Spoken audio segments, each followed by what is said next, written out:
What's always brought plaintiffs' lawyers to have really bad dreams in the mass tort space is the review of documents. There are, millions of documents that are produced in mass torts, and they're produced in all sorts of forms and all sorts of quality of documentation. Some are handwritten, some are decades old, some are emails, and a lot, of course, are just PDF memoranda.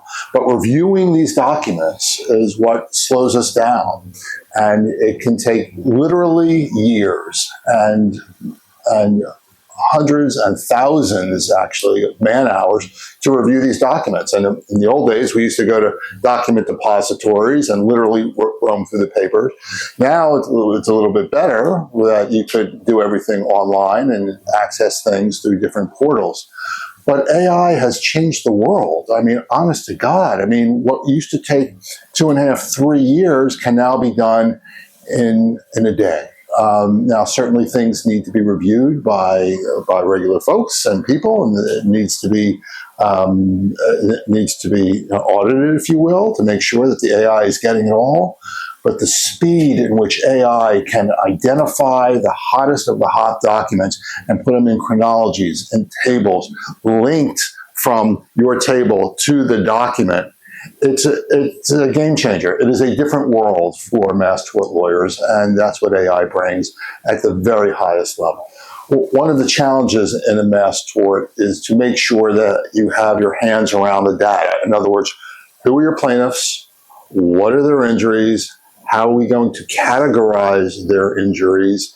Where are they geographically? What are their life expectancies? All sorts of just data that you need to evaluate a case, and the hopeful use at the end of a case to evaluate for settlement and resolution.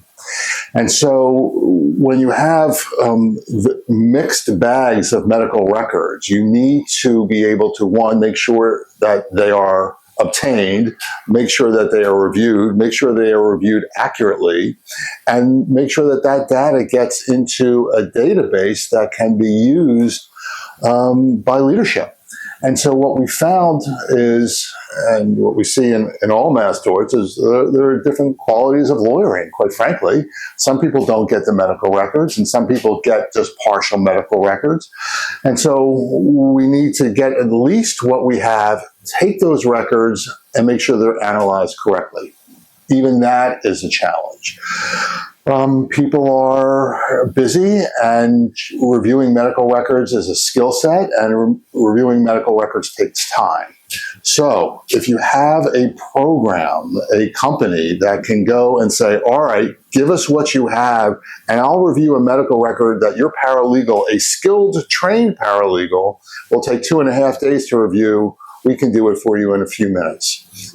That is a game changer. So number one, it gives lawyers an opportunity to have their records reviewed as they need to have their records reviewed to identify the strength of their case, whether medical records are needed, additional medical records need to be followed up. So that's the first level. And the second level is, okay, now that we have a program, a company that can do it for us, we can get out the data, give it to the leadership that they're asking for to help evaluate the strength of the case. That's what Preamble brings.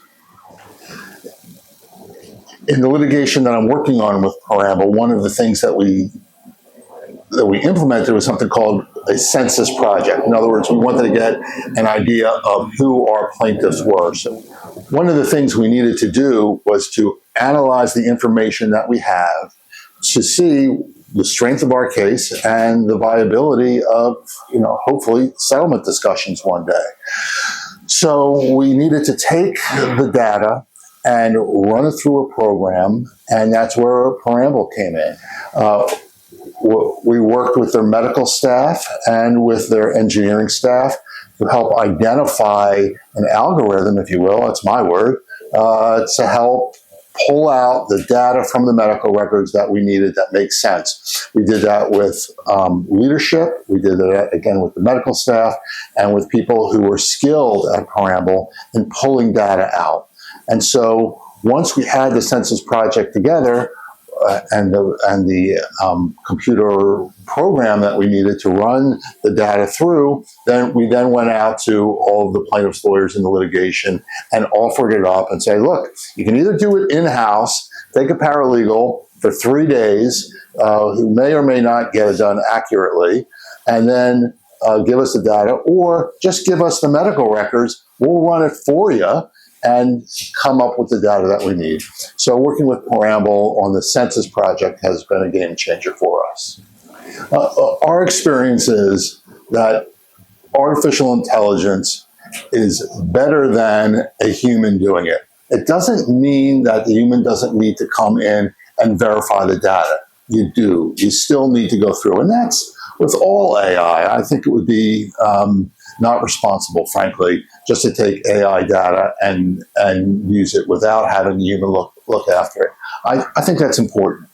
That said, if you give a paralegal a job that takes 2.5 days, that paralegal is off doing other things, responding to email, responding to other important projects that they have. And I get it.